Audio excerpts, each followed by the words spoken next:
Hello, everyone. Before we get started, just a quick note to let you know that this program is being recorded and will later be available on the Dyckman Farmhouse Museum and the Classical Theater of Harlem's Facebook and YouTube pages, as well as dyckmanfarmhouse.org after today. I see that people are still sort of joining us, so we'll give them another minute before we dive right in. But while we wait for everyone to join us, please feel free to get involved in the chat. Let us know where you're joining us from today and perhaps what you hope to learn about tonight.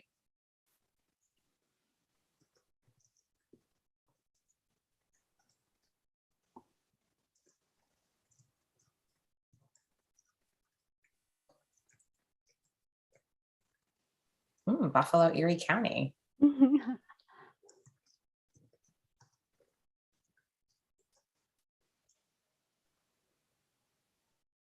Oh, or someone from Snap Ed in Watertown.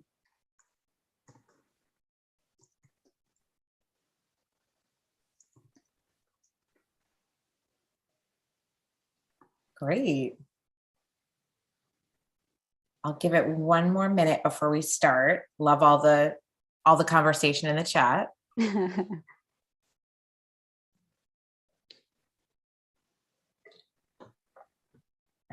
Virginia, wow. What's up?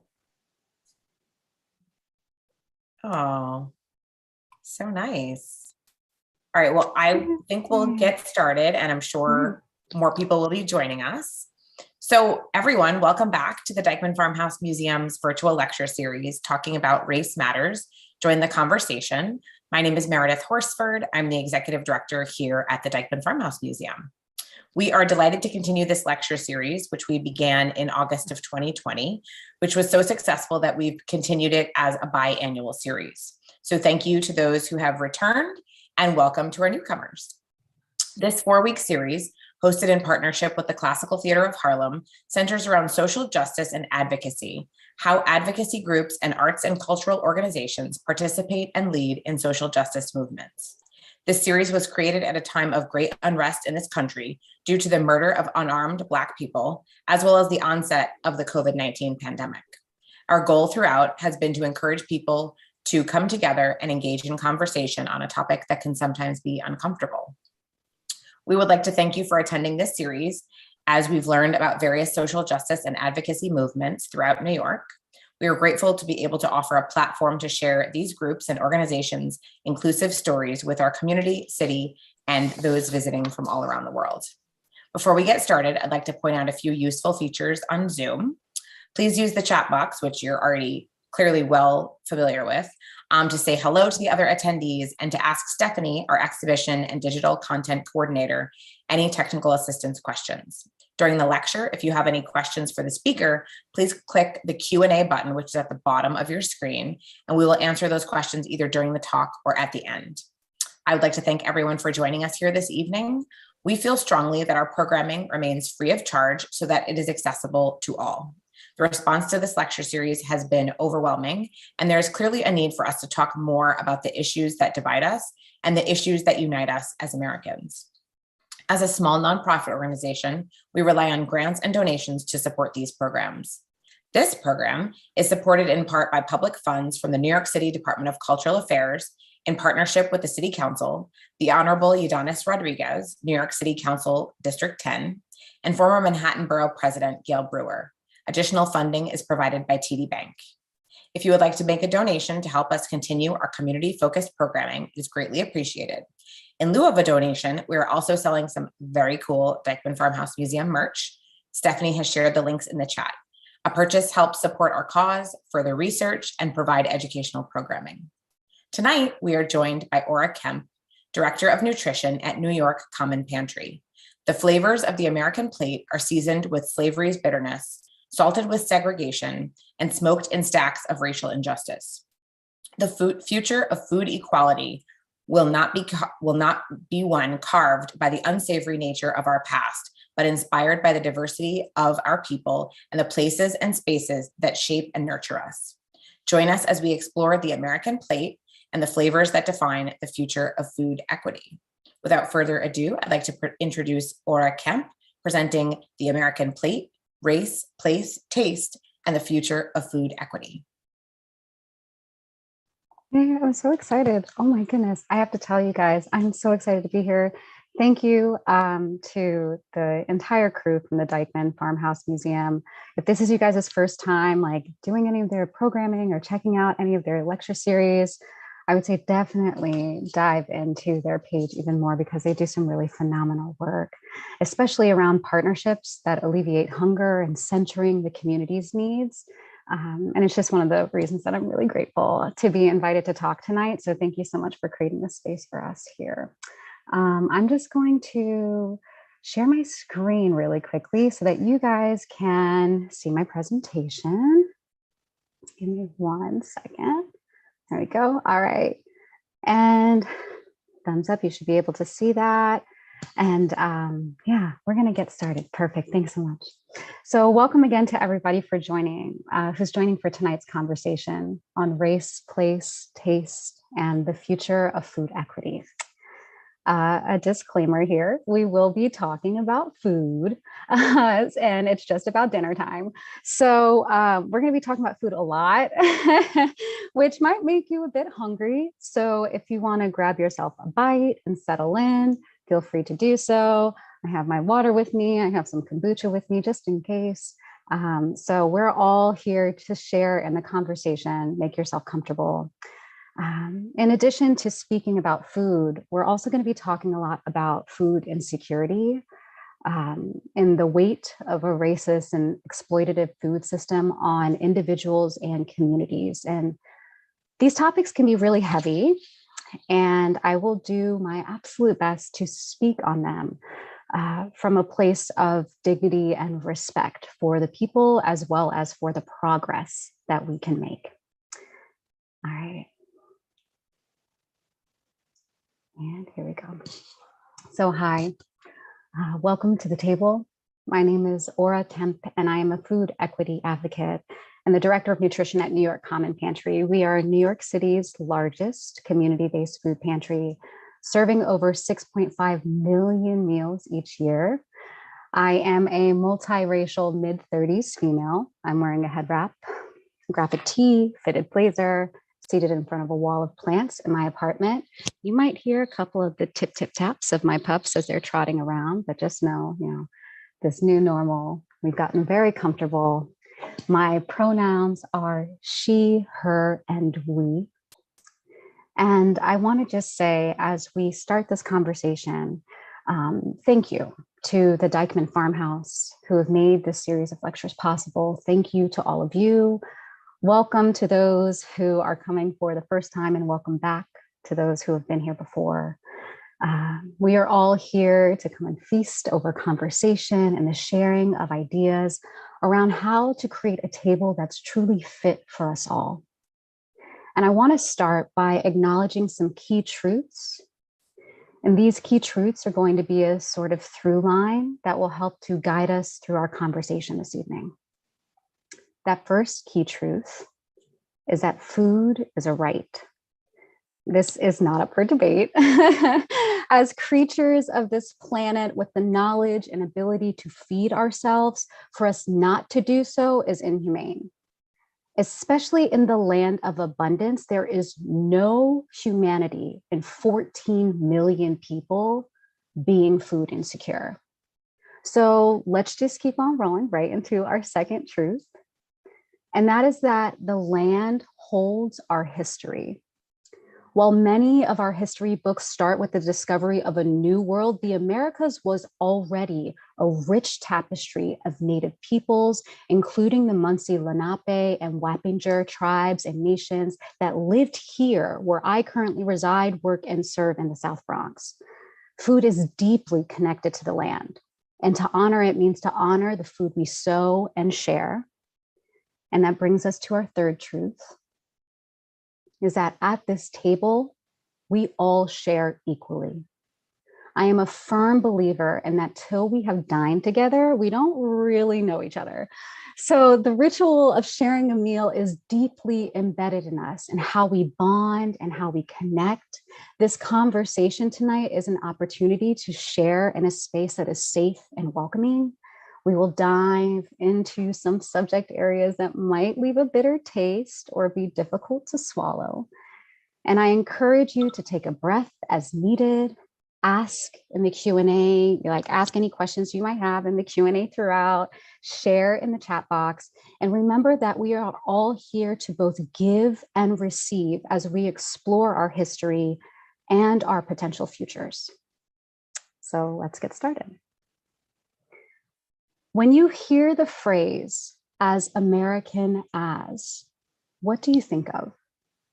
Maybe baseball or football, right? It's an all-American sport, or basketball, or even NASCAR.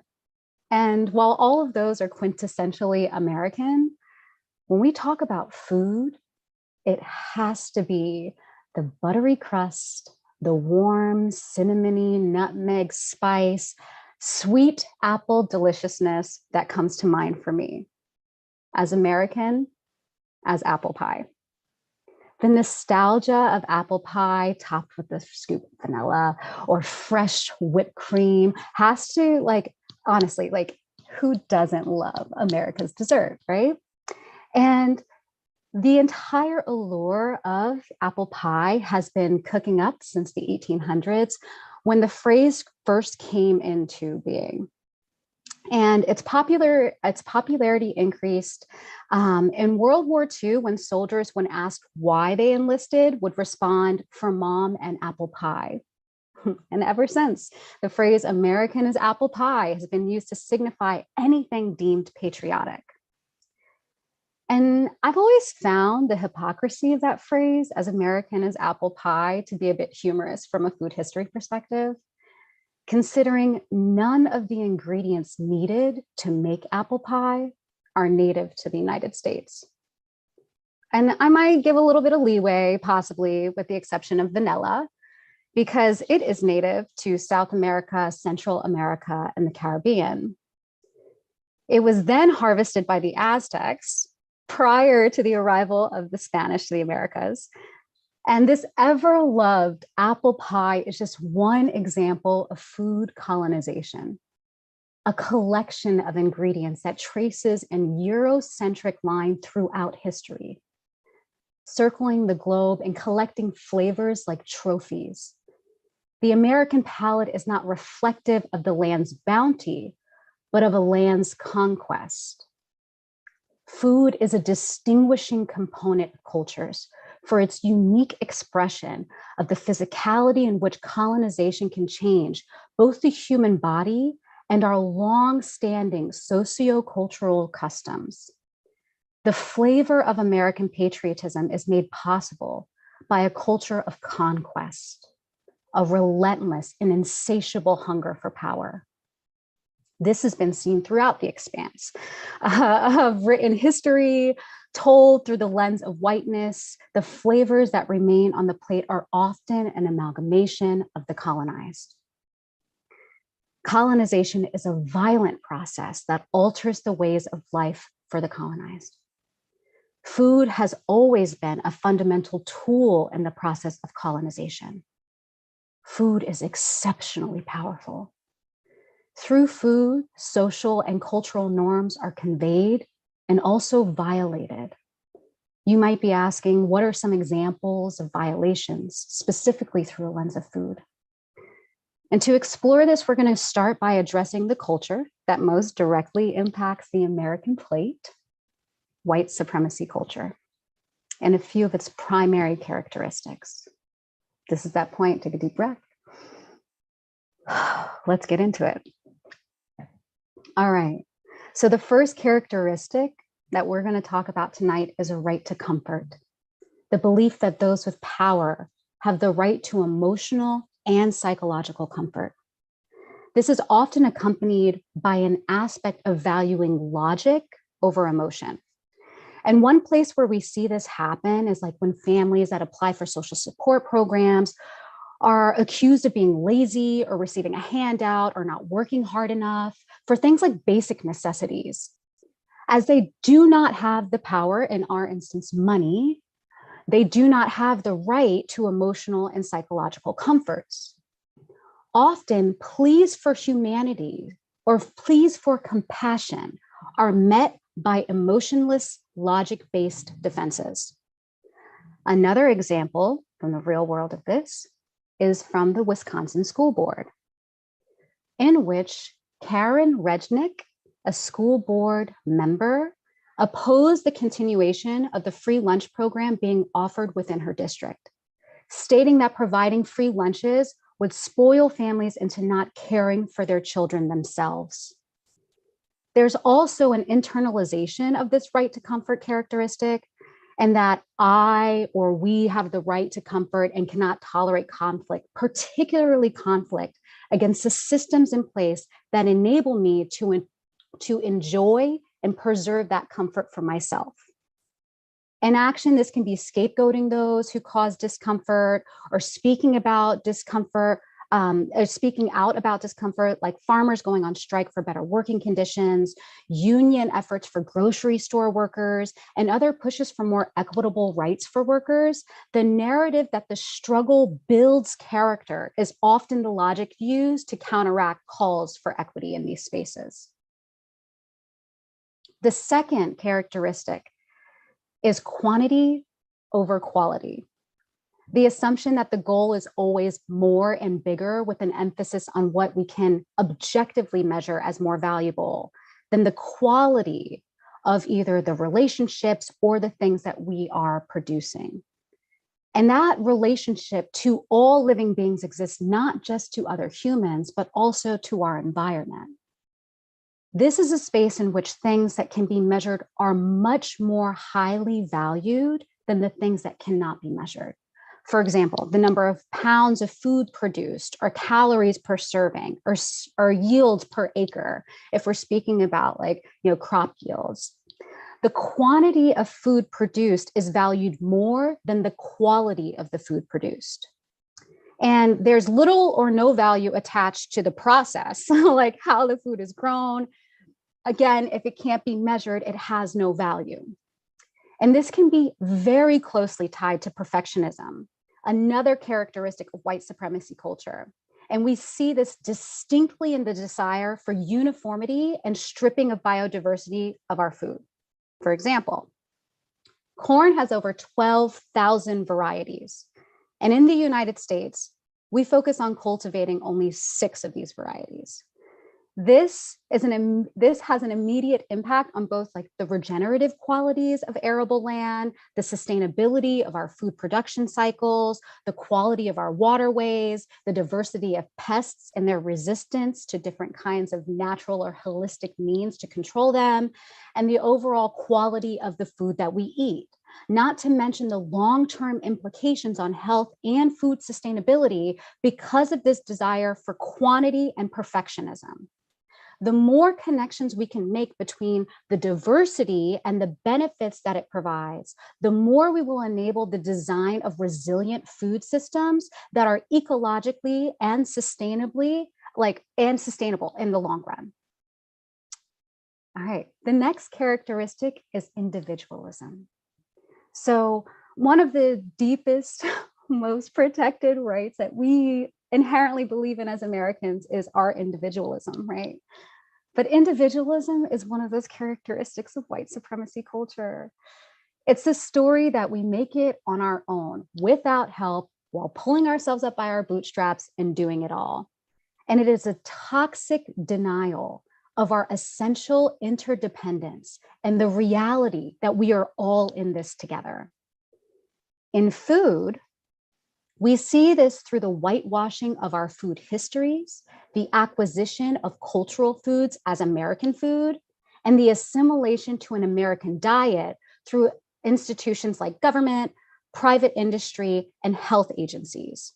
For example, the 3 sisters, corn, squash, and beans, were the foundation of the provisions that Native tribes generously shared with newly arrived British settlers. The initial survival of the earliest colonies in Plymouth, Massachusetts and Jamestown, Virginia, were largely dependent on the hospitality of indigenous people with their food and their cooking. In many instances, it's said that they would not have survived without that generosity. The harvest of the land was not something to be possessed, but something to be shared as part of the collective. Archaeologists have found evidence of the cultivation of maize since 7000 BC, when ancient people domesticated and hybridized a wild grass called teosinte, the genetic ancestor of the corn we eat today.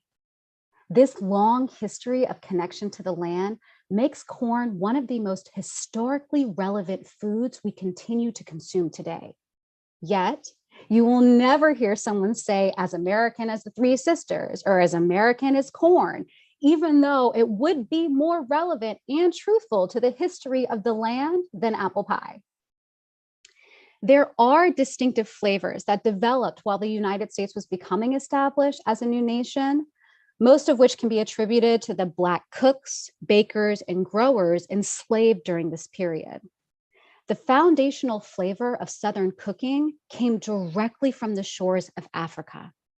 And yet, the face of Southern cooking, not so much. Jessica B. Harris wrote a phenomenal book called High on the Hog, A Culinary Journey from Africa to America. I strongly recommend everyone here read that book. She creates an exceptional telling of the African diaspora that could be an entire lecture on its own. Netflix even recently made a show inspired by the book with the same name that explores all of the concepts in her book and the flavors of that journey, in case you'd prefer to watch over reading, or maybe you'll do both, The piece of individualism and food colonization that is especially harmful is the erasure of people that directly contributed to the flavors we identify as the American plate. Often foods derived from the African diaspora that are considered palatable are rebranded as Southern foods, whereas those that are not palatable are considered Black foods. For example, oops, sorry about that.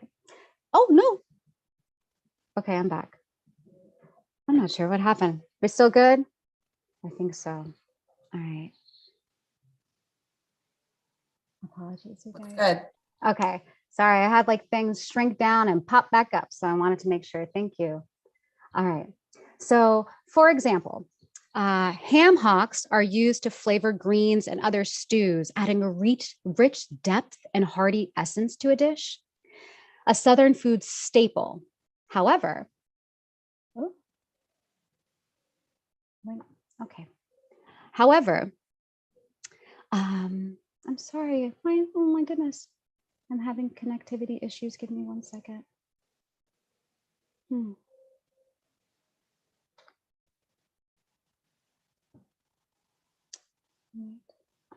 I apologize, you guys. I'm having issues with my presentation. We might just have to roll on through without it. Let's see if I can get it to pop back up. 1 second, you guys. Exit and come back into it. Why not?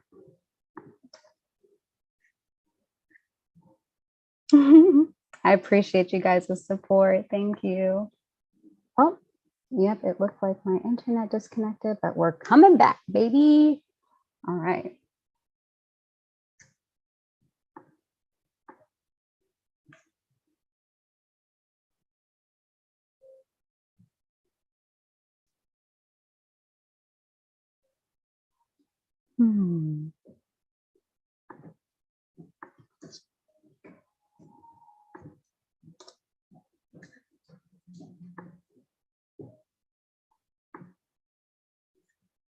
And I might need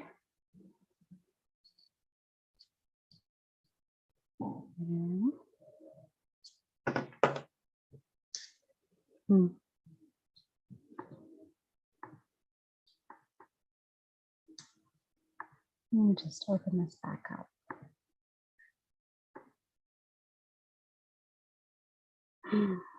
It wouldn't be quite right if there wasn't at least like one tech glitch for the evening.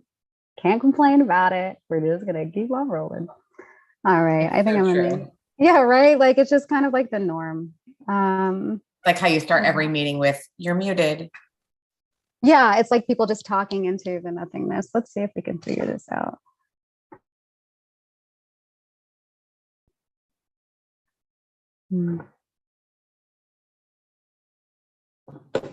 Okay.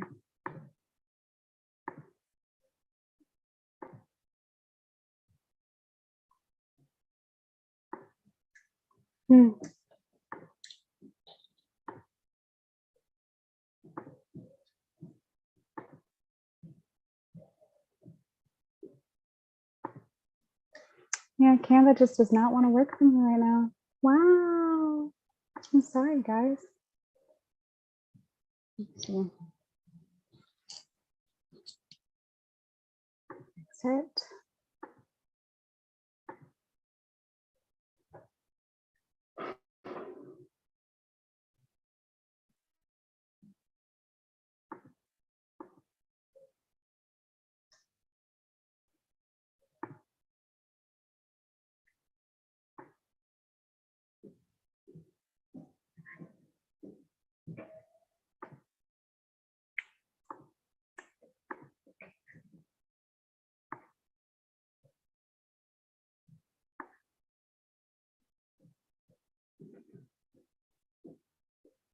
No.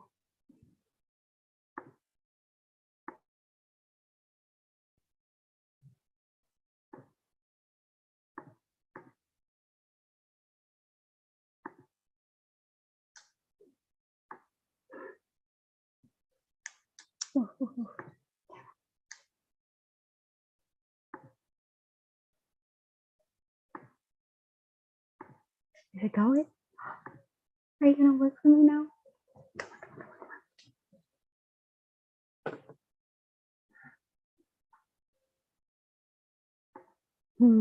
Well, I'm figuring this out. Let's see. While I figure this out, you guys, I don't know if anybody wants to maybe ask a question while I get this figured out really quick. I'm happy to answer if any have popped up so far.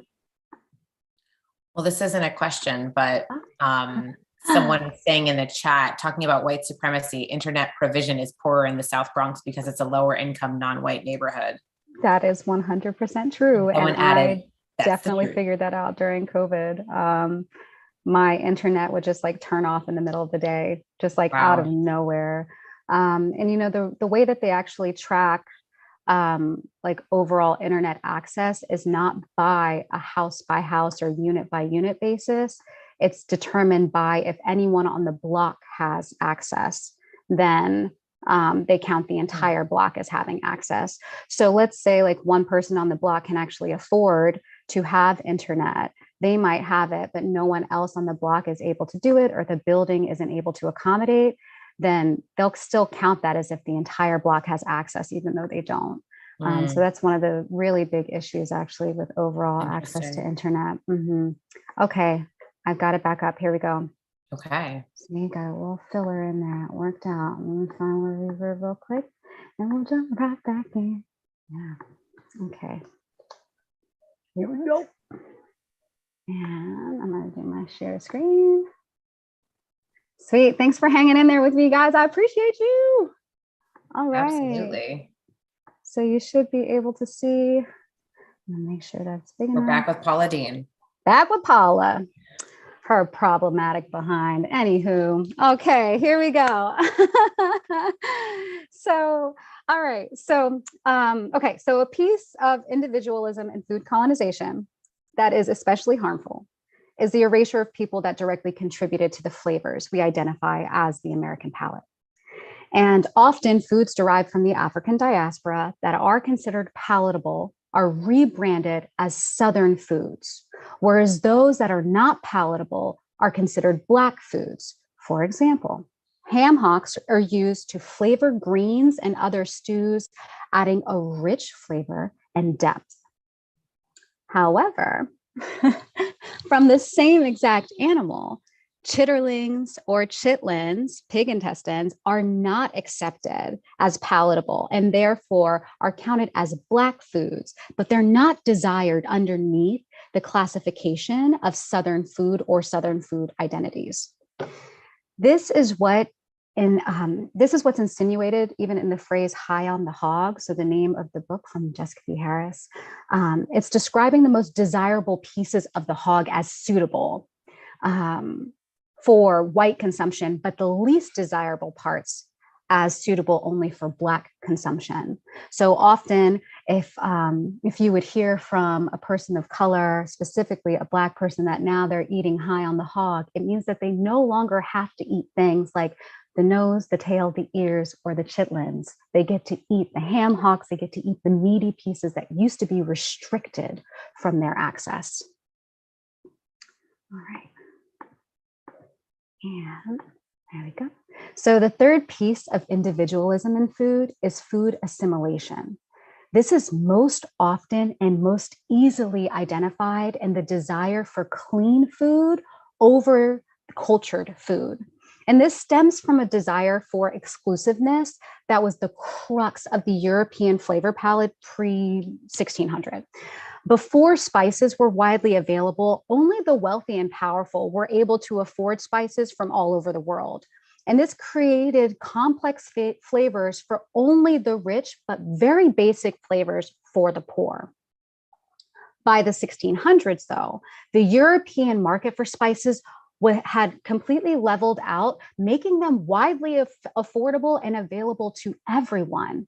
As the poor started to season their food using spices from around the world, the wealthy began to remove spices from their plates. They defended this change by claiming the quality of their ingredients were so good, it did not require any spices or foreign flavors to be delicious. This clean eating ideology is still seen today and reinforced by white supremacy practices in the food deemed healthy or unhealthy. What's promoted a standard American diet and how food is portioned and plated are all parts of how we see that clean aesthetic coming in. It often strips many cultural foods from being represented within our food systems and structures. So think things like our school food systems, hospital food systems, even the food that's recommended to us through things like the USDA or the MyPlate, even the way that food is plated. So for a lot of cultures, like a single pot cooking or things stewing together are often used more consistently than these ideas of like a compartmentalized plate. This ties in very closely as well with the next characteristic, and that's paternalism. It's a belief that there's one right way to do things, an objective perfect that is both attainable and desirable for everyone. This is connected to the belief that I am qualified to know what the perfect or right way is for myself and for others. And it's that and for others part that's especially insidious when considering we live in one of the most culturally diverse countries on the planet. The idea that one way will work for all of us in food or otherwise is unlikely to thrive. And the final characteristic we'll be discussing is power hoarding and fear. Fear is so powerful as a tool of submission. White supremacy culture's number one strategy is to make us afraid. When we're afraid, we lose touch with our power and become more easily manipulated by the promise of an elusive safety. The constant threat of losing access to food, housing, work, childcare, mobility, health, or safety are always, all of them are ways in which our ability to survive are threatened by the culture of white supremacist systems, specifically utilizing fear. Power hoarding is the means in which the system of injustice in food access is perpetuated. And poverty and hunger are a choice that is made by people in power, not people who are hungry and not people who are in poverty. It is the intentional continuation of this injustice that makes it so insidious. And while we might not independently feel the impact of these characteristics as greatly in our daily lives, the weight of all of these working and carefully executed collaboration creates excessive barriers in the stability and potential upward mobility of those in frontline communities, especially in their pursuit of food. So Congresswoman Cori Bush of Missouri often speaks in defense of frontline communities. She uses this term to describe the areas experiencing the first and worst impacts of climate change.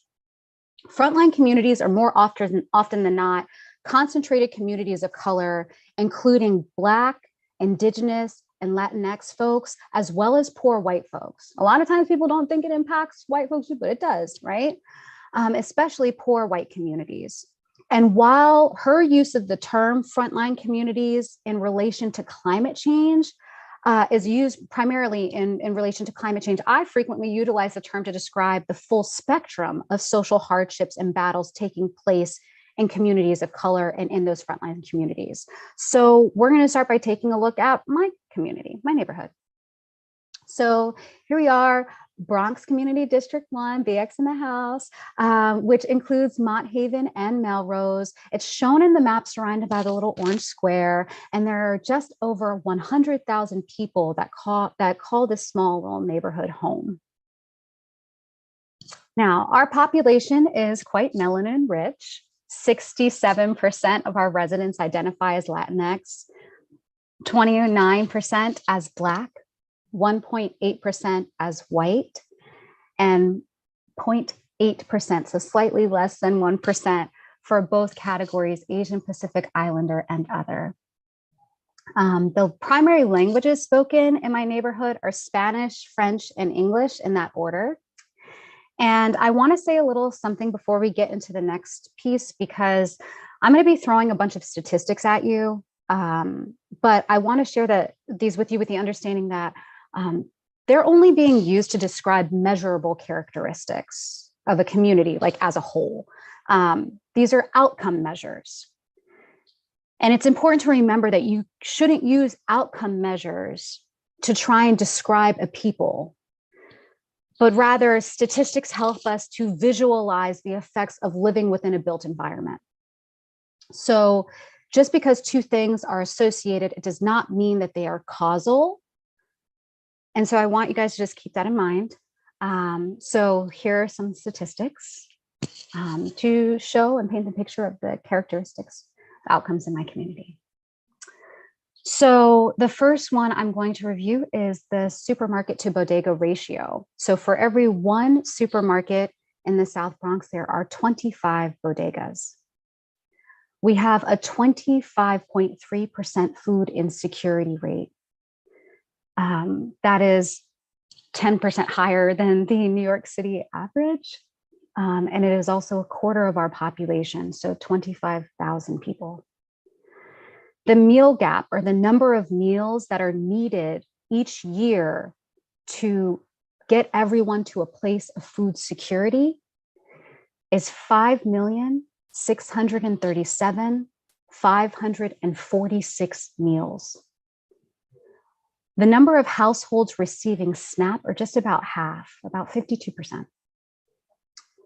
Adults with diabetes is at 20%. Adults with hypertension is at 38%. Both of those numbers are almost double the citywide average. Our median household income for a family of three is $22,377. The citywide median household income is $60,879, almost 3 times as much as what a family in my neighborhood brings home. Our poverty rate here in Melrose and Mott Haven is 32%. Extreme housing burden is 32%. An extreme housing burden is the percentage of households that spend at least 50% of their income on housing alone.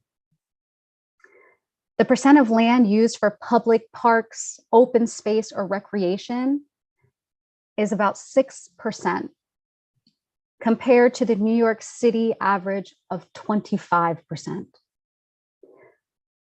The Bronx County ranked 62 out of 62 for health outcomes. We came in dead last for the state. Life expectancy in my neighborhood is 78 years old, 4 years less than the citywide average, and 8 years less than the Upper East Side, which is only 2 stops away on the 4 or 5 train. All of these factors are either impacted by or impact an individual's ability to gain access to food. And this access can be addressed in like 3 primary levels. I'm going to start with the first one, which is at the individual level. So this really includes like the knowledge, skills, and abilities that are needed in order to both choose and utilize food in a way that's nourishing and regenerative. So this is the space where like individuals, as individuals, we have the most power and control over our own behaviors.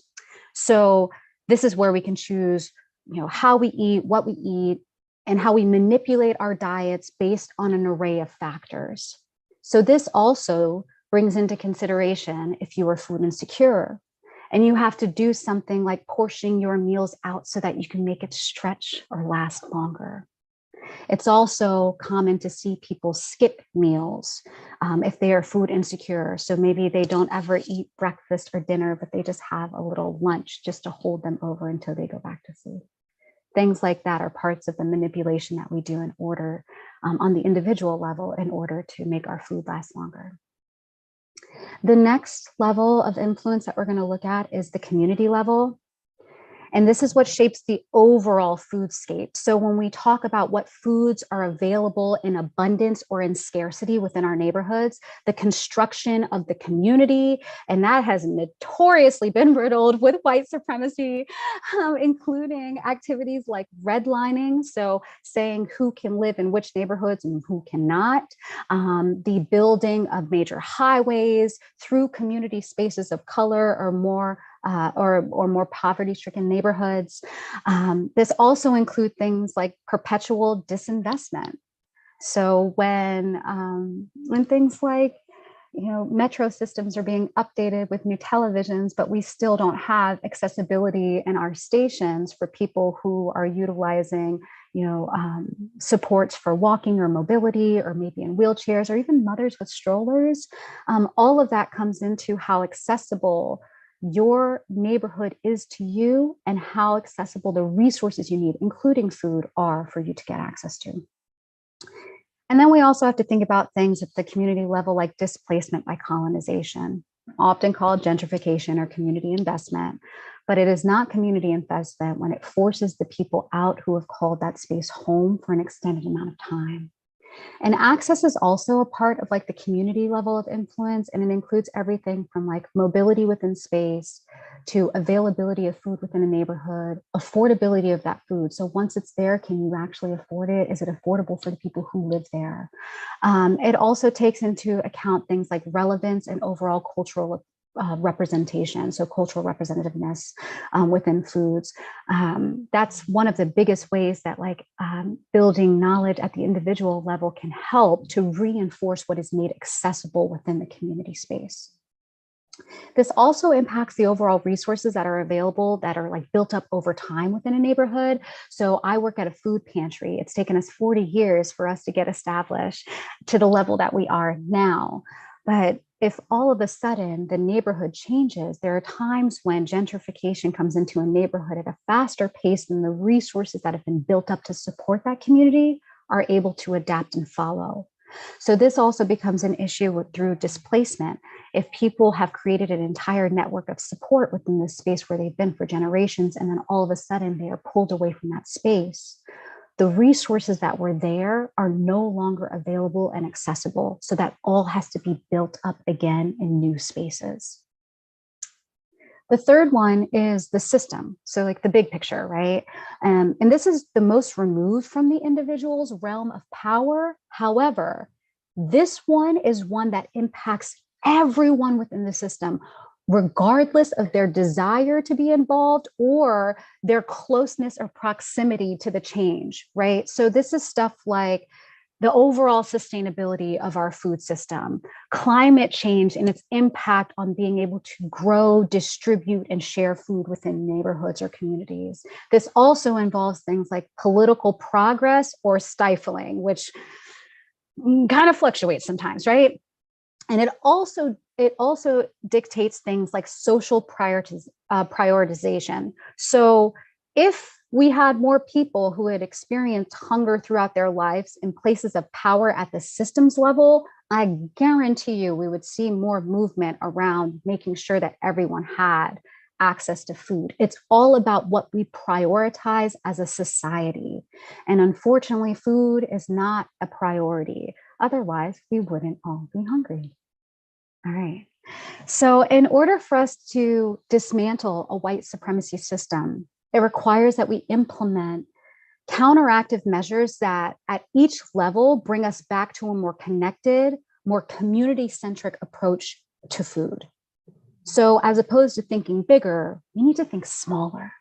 At the individual level, it includes learning and building both as a person and as a community. So how can you educate yourself, or how can you seek out education within your community for others that will help in the information sharing, the community building, and the additional support that you as an individual feel, as well as what it is that you have the capacity to share with others. That builds into the whole idea of like creating and assembling your community. And when it comes to community building, it is all about collective action for catalyzing change. So mutual aid efforts are a really phenomenal way that this is happening. Also things like community fridges popping up and people being able to donate food that would have gone to waste being reverted instead into communities that need that access. All of those are community level changes that can really help to bolster up an entire neighborhood, but it takes the active involvement and that active participation from individuals in that community that have that shared level of value in being able to provide those access to those resources. And then at the systems level, it's bolstering Indigenous voices and the practices that honor the land and foster nourishing and replenishing activities and practices. So like food sovereignty shouldn't be up for debate, but it often is. Our ability to have a sense of ownership over how our food is grown, or just being able to have ownership over a piece of land. When we start to honor the land that we're on, and we're able to honor the cycle and systems that nature naturally goes through, we are able to be in a place of sustaining regeneration. So, you know, these ideas of more, have a finite amount to give. So it requires that instead of trying to push forward, we lean back on what we know worked for generations and did not deplete, but actually allowed for the earth and the land to thrive. So we all have a way to contribute to making this, you know, like we all have a contribution in some way to make, a way to help in lengthening our table and adding more chairs and creating a space that's inclusive for all of us. We have opportunities to end hunger. We have opportunities to nourish ourselves, to nourish the planet. If we're all committed to dismantling the malicious systems that still plague our access to food as a human right. And I hope that you will look to your home and your community and fearlessly access your power to create that change, no matter how small the change might seem. In a system that is built to keep us divided, there is nothing more radical than recognizing the collective power created when we're all welcomed to the table. And with that, I'm going to go ahead and just say thank you guys so much for having me. Please stay connected. And I'm so excited to get into some questions as you guys have them. Thank you so much, Aura. So let's see, we've got one question here right now that says, given the many challenges facing people living in poverty, how have you seen the conversation around food security change at the policy level during the pandemic? Thinking about your key truth that food is a right. Yeah. So it's interesting. There was a massive influx of funding specifically for emergency food and food access organizations or food access adjacent organizations during the pandemic, which often happens a lot when there's like some kind of a crisis, right? We tend to be very responsive as opposed to proactive in how it is that we support people within communities and gaining access to food. One of the things that I did see that I really appreciated was they increased the overall amount that someone could receive for like EBT. So their SNAP benefits, supplemental nutrition assistance program benefits, or WIC benefits. They had things like pandemic EBT. So they were able to increase overall like the amount of funding that the amount of resources that people had for the purchase of food. The trouble with that is if we paid people an appropriate living wage, we wouldn't have to provide so much in benefits. If we had a workforce and a work system that was not exploiting its workers, we'd be able to all contribute, to actually like purchasing our own food. But often it's a collection of things that cause people to be unable to buy or afford food. Even the concept of having to pay for food is so nuts to me sometimes, because we need it, right? We need it to survive. But during the pandemic, I did see additional funding coming from the government, which I thought was very helpful. A lot of community-based initiatives popped up, and a lot of organizations that were volunteer-based or heavily supported by volunteer groups also came up, and I thought that was wonderful. Within our own organization, we were able to seek out funding to be able to do things like mobile pantry. So as opposed to requiring that people come to us, or like as our neighborhood changes and maybe the need isn't as high for those people who live there right now, like we can go to where the need is. It allows us to go to people instead of needing them to come to us, which is a huge removal of barriers, especially if you're thinking of mobility, or like if people don't have a Metro card, or they're unable to get across town, or they're, a senior and they can't carry 30 pounds of food to last them 2 weeks, so a lot of that, it's about centering the person. And I think anytime we put people at the center of the solution, we're going to have opportunities to create systems that are truly addressing the core issues, which is, why is it that people are not supported? Why are people not able to get access to food? It has very little to do with the individual and a lot to do with the constructs and systems in place that keep us from being able to access them. Next question is, what projects are you currently trying to get enforced within your society? Ooh, so that's a great question. I mean, I'm a big believer in upstreaming. Upstreaming is a concept in public health where we don't look at people when they're already sick. We try and address the root cause of an issue before it happens. It's often said that in public health, when public health is done right, you don't know what's happening. You don't know that it's going on. You don't know that it's working in the background. It's usually when public health goes wrong that you hear about it. So things like food contamination or COVID was like a public health thing. Like you hear about it when it's not going well. So there's a lot of things that happen behind the scenes that I think that I'm actively involved in, especially around preventative health. So within my team, we run a program called FoodMD, which is a partnership between clinical sites where we teach them how to screen for food insecurity. It's not a standard thing that's asked in a lot of medical environments, whether or not someone has consistent access to nutritious food. And we know that if you are someone with a chronic condition or on the verge of developing a chronic condition, it costs pennies on the dollar to get you the right kind of food now to lessen the harm from that chronic disease down the line. But it's not profitable to do that. It's more profitable to have people moving through a medical system that's exploiting them and raking in the dough. Like it makes a lot more money that way. And this is where we also talk about things like changing our value associated with health and food and providing that. Because I think that everybody's life has value. So I want to make sure that the resources that we're providing to people are going to allow them to live their healthiest life because I value it. that I think needs to be much more at the center of decision making. There are pushes right now, though, even around the term food security. Like, food security is not enough. What we really need is nutrition security. So we need to make sure that people have consistent and secure access to the right kinds of food, because we have an abundance of food in my neighborhood. 25 bodegas for every one grocery store. We got a lot of stuff. We got a lot of chips. We got a lot of packaged things. We got a lot of sugar sweetened beverages. We got a lot of that.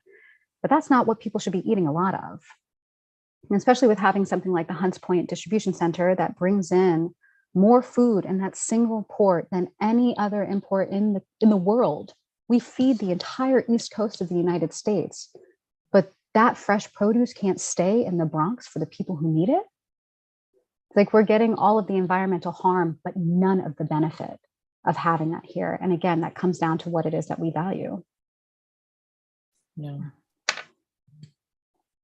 The next question says, I know a lot of food was destroyed or lots early in the pandemic that were destroyed, that were designed for schools or restaurants and couldn't often be broken down into excuse me, smaller amounts for individuals. At the same time, there were supply chain issues to getting food to people. Has anything changed about the food industry that's not so demand driven or demand oriented? Again, this is what I mean when I say that, like, we tend to respond to problems as opposed to being proactive, because we should have known, that, like, we need to have alternative systems in place for in case of emergencies and things like that. So, like, our system has become so accustomed to just producing food at such a large scale. Like, the whole operation of our food system is massive, that when small little things need to be changed, it becomes impossible to do. So, case in point, like you were saying, like, they package food for use in hospitals or use in schools in a completely different way than they package it for, like, the grocery store shelf, right?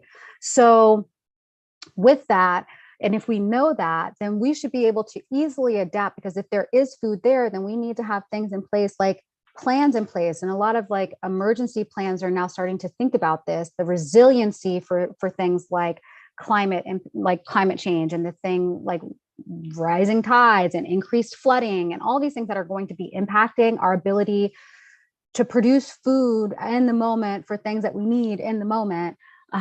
We don't have very good foresight. It's never been our strength. And I think that if we want to create a food system that is truly going to provide sustainability and resiliency, we need to revert to smaller scale production. We need to start thinking about more localized food systems. We need to start thinking about waste as a direct detriment to the sustainability of our food system.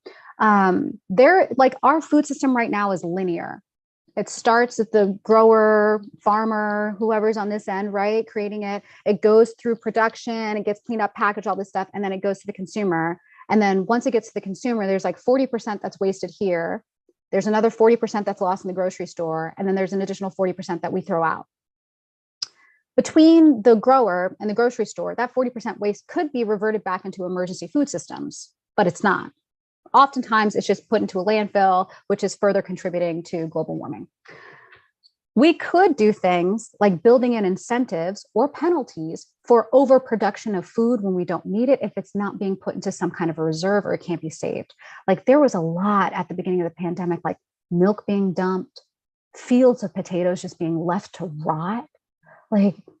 And there are millions of households of people hungry. Some of it is logistics, but a lot of it is just like, we don't have a cohesive plan. We don't treat food as if it is a necessary source for our survival. And if we continue with these like really neglectful practices, it's going to get to a point where our food is going to be, we're going to have food shortages, and then it's really going to get bad. We need to be thinking about these things because the impacts of global warming and of climate change are happening right now. And that is going to have a drastic and dramatic impact on how it is that we continue to eat moving forward. So we need to be thinking about our role and responsibility in being able to create a more resilient food system. Gosh, I hope that answered your question. Does anyone else have questions for Aura?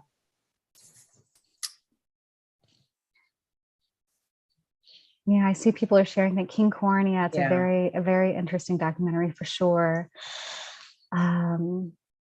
Yeah, as well. I saw someone, Rebecca, you mentioned, hey, Becky, becoming an RD. Like that was one of the reasons when I first went to school, I wanted to be a dietitian, and it's like a required course, food medication interactions, and I didn't want to take it because I knew I didn't want to work in a clinical setting. I didn't want to work with people when they were already sick. I wanted to work with them before they got sick in the first place to keep them from getting sick. And so I didn't want to take the course, and they were like, "Well, you have to take it. It's a requirement of this degree." I was like, "Then I'm not getting this degree." I'm just not doing it. And that's how I found public health. And the world of public health and being able to utilize public health and food as a preventative tool it's just so powerful. I can't tell you guys enough. Like if even starting something as small as a windowsill garden, makes a difference. So whatever that small little change that you guys can create today is going to make a big change. Yeah, and if you want a windowsill garden, you should sign up for our growing. Yeah, you guys have yes, growing uptown. You guys can get like the little kit and everything to start your own. Check home out our garden. website. So, yeah. Well, thank you so much, Aura. This was such a really fantastic way to wrap up this particular lecture series. Really appreciate you joining us. I hope everyone enjoyed this talk as much as I did. Please consider making a donation to enable us to continue to offer free programming. Of course, gifts in any amount are appreciated. Thanks everyone so much for attending this and any of the other lectures in our Talking About Race Matters during the conversation series. Recordings are available for all of the lectures from this series on our website. And stay tuned and follow our social media as we continue virtual and some in-person programming and events throughout the year. And we hope to see you all in person soon. Thank you so much and have a great rest of your evening. Thank you, guys.